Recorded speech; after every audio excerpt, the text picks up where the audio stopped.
Hello students, आज हम economics का एक बहुत ही इम्पॉर्टेंट और रियल लाइफ टॉपिक डिस्कस करेंगे, अनएम्प्लॉयमेंट। ये सिर्फ किताबों का एक चैप्टर नहीं है, बल्कि एक ऐसी समस्या है जो किसी भी देश की ग्रोथ को रोक सकती है। आम भाषा में हम किसी भी खाली बैठे इंसान को बेरोजगार कह देते हैं, लेकिन आज हम समझेंगे कि आखिर इकोनॉमिक्स की भाषा में सच में बेरोजगार किसे माना जाता है और इसके कितने टाइप होते हैं। तो चलिए शुरू करते हैं। Unemployment detailed class notes. First, meaning of unemployment. In economics, unemployment is not just sitting idle.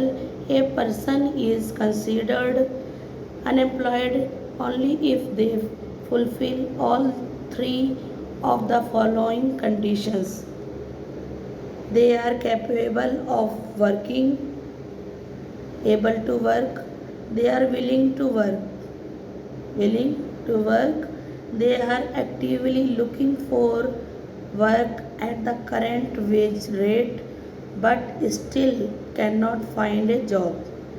Note: if a person voluntarily chooses not to work, they are not considered unemployed in economics. This is called voluntary unemployment. बेरोजगारी का अर्थ meaning of unemployment. अर्थशास्त्र की भाषा में बेरोजगारी means unemployment केवल खाली बैठना नहीं है। एक व्यक्ति को तभी बेरोजगार माना जाता है जब वह नीचे दी गई तीनों शर्तें पूरी करता हो। वह काम करने के योग्य हो, एबल टू वर्क, वह काम करने का इच्छुक हो, विलिंग टू वर्क, वह मौजूदा मजदूरी दर यानी कि करेंट वेज वर्क पर काम ढूंढ रहा हो लेकिन फिर भी उसे काम ना मिले। नोट: अगर कोई व्यक्ति अपनी मर्जी से काम नहीं करना चाहता तो उसे इकोनॉमिक्स में बेरोजगार यानी कि अनएम्प्लॉयड नहीं माना जाता। इसे ऐच्छिक बेरोजगारी या वॉलंटरी अनएम्प्लॉयमेंट कहते हैं। Second most important concept, labour force versus work force.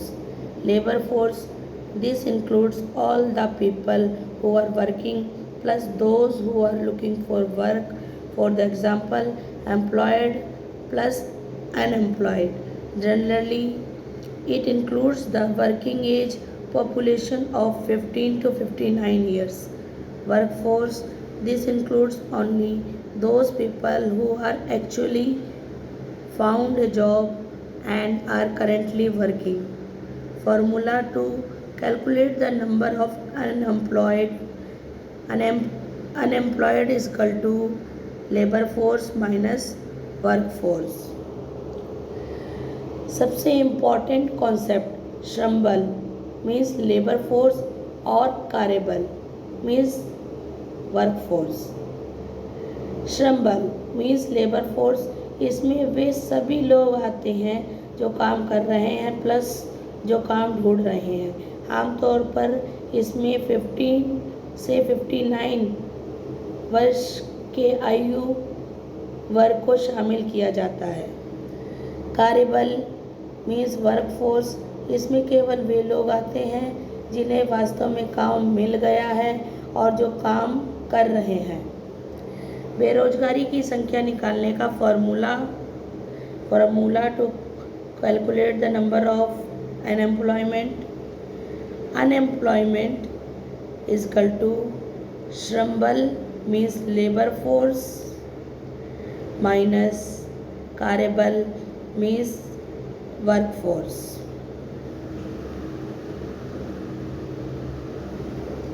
Third, major types of unemployment. Disguised unemployment, when more people are engaged in a job than actually required, even if some of these extra people are removed, the total production will remain unaffected. Example, a farming job requires 2 people but 5 family members are working on the field, the marginal productivity of the 3 extra people is 0. This is the biggest problem in the Indian agricultural sector. Disguised unemployment means प्रच्छन्न या छिपी हुई बेरोजगारी.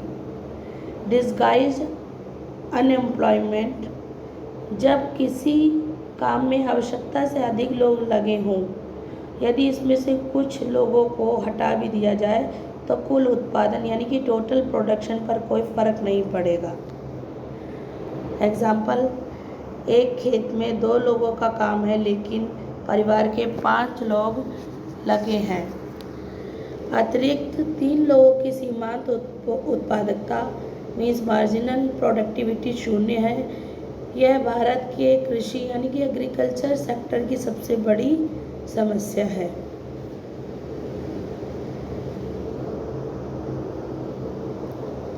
Seasonal unemployment when people find work only during certain specific months of the year and remain idle for the rest of the time. Example, farmers getting work only during the sowing and harvesting seasons, or workers in a woolen clothes factory getting work only during winters. Structural unemployment caused by changes in the structure of the economy or the introduction of new technology. Jobs are available in the market but the workers lack the necessary skill for those specific jobs. Example, typists becoming unemployed due to the introduction of computer. मौसमी बेरोजगारी means seasonal unemployment जब साल के कुछ खास महीनों में ही काम मिलता है और बाकी समय व्यक्ति खाली रहता है.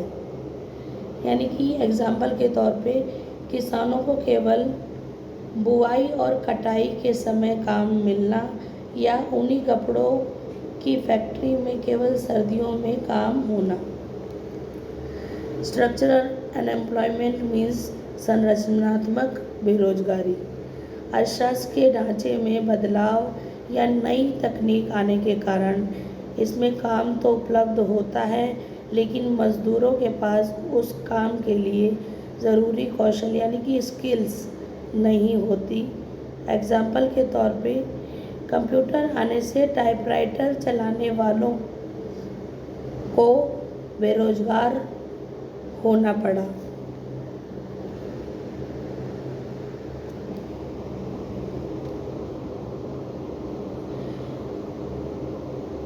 Frictional unemployment.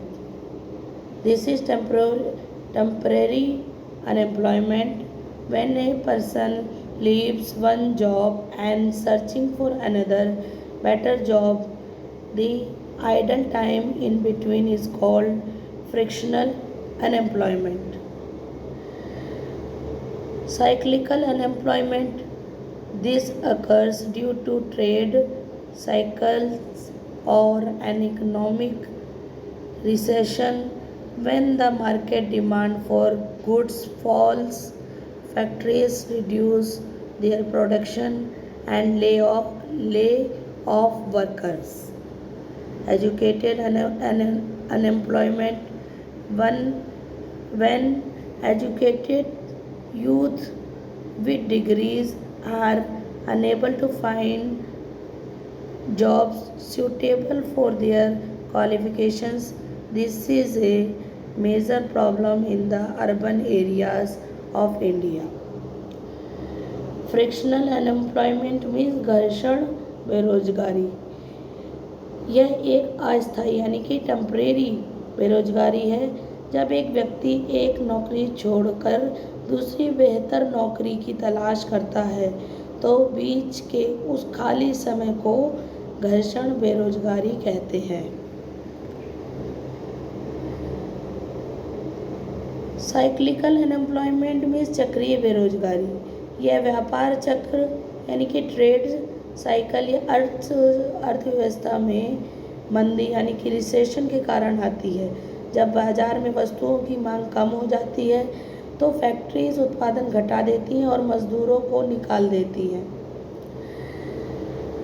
Educated unemployment means शिक्षित बेरोजगारी। एजुकेटेड अनएम्प्लॉयमेंट शिक्षित बेरोजगारी, जब पढ़े लिखे डिग्री धारक युवाओं की उनकी योग्यता के अनुसार काम नहीं मिलता। यह भारत के शहरी क्षेत्रों की एक बड़ी समस्या है।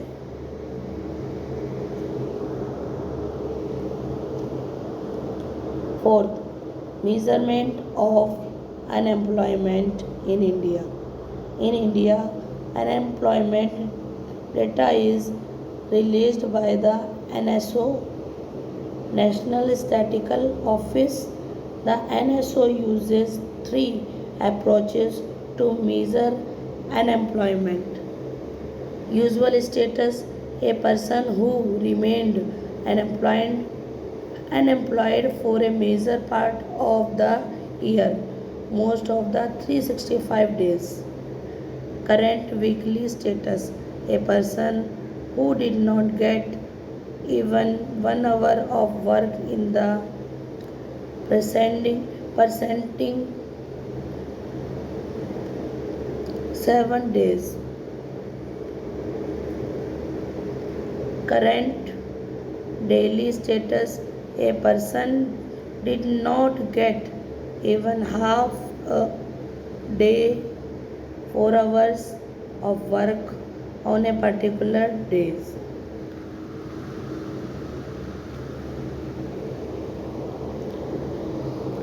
Measurement of unemployment. भारत में बेरोजगारी को कैसे मापा जाता है? भारत में बेरोजगारी के आंकड़े NSO यानी कि नेशनल स्टैटिस्टिकल ऑफिस द्वारा जारी किए जाते हैं। NSO बेरोजगारी मापने के लिए 3 तरीके अपनाता है। सामान्य स्थिति यानी कि यूजुअल स्टेटस, जो कि व्यक्ति साल के ज़्यादातर समय यानी कि 365 दिनों में से अधिकतर खाली रहा हो।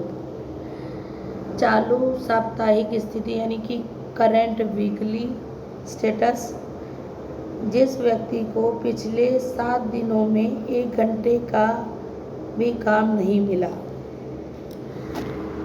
करंट डेली स्टेटस, चालू दैनिक स्थिति यानी कि करंट डेली स्टेटस, जिस व्यक्ति को किसी विशेष दिन में आधा दिन यानी कि 4 घंटे का काम भी ना मिला हो।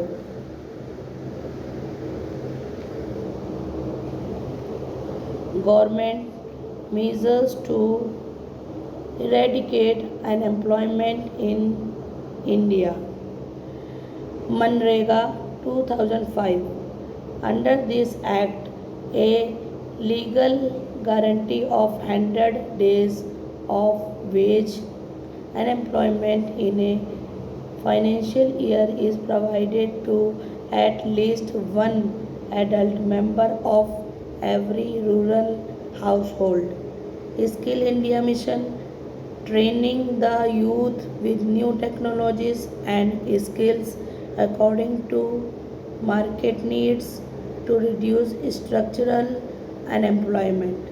Make in India MSME promotion, setting up manufacturing units within the country and promoting small industries MSMEs to generate employment in the secondary sector.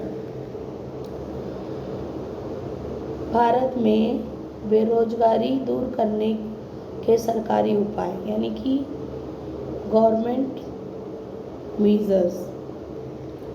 MNREGA 2005, इसके तहत ग्रामीण क्षेत्रों में हर परिवार के एक वयस्क सदस्य को साल में 100 दिन के रोजगार की कानूनी गारंटी दी जाती है। स्किल इंडिया मिशन युवाओं को बाजार की ज़रूरतों के हिसाब से नई तकनीक और काम सिखाना ताकि संरचनात्मक बेरोजगारी यानी कि स्ट्रक्चरल अनएम्प्लॉयमेंट कम हो सके। Make in India, MSME promotion, देश में ही फैक्ट्रीज लगाना और छोटे उद्योगों एमएसएमईज को बढ़ावा देना ताकि द्वितीयक क्षेत्र यानी कि सेकेंडरी सेक्टर में रोजगार पैदा हो। कंक्लूज़न। तो क्लास आज के इस टॉपिक को रैप अप करते हुए हमने देखा कि बेरोजगारी का एक्चुअल मतलब क्या है और labour force versus work force का डिफरेंस कितना ज़रूरी है। इंडिया जैसे देश में सबसे बड़ी प्रॉब्लम डिस्गाइज्ड और सीजनल अनएम्प्लॉयमेंट की है। हालांकि सरकार मनरेगा और स्किल इंडिया जैसी स्कीम से इस प्रॉब्लम को सॉल्व करने की पूरी कोशिश कर रही है, लेकिन एक स्ट्रॉन्ग इकोनॉमी बनने के लिए हमें यूथ को बेटर स्किल्स और ज़्यादा जॉब अपॉर्चुनिटीज़ देने की ज़रूरत है। धन्यवाद।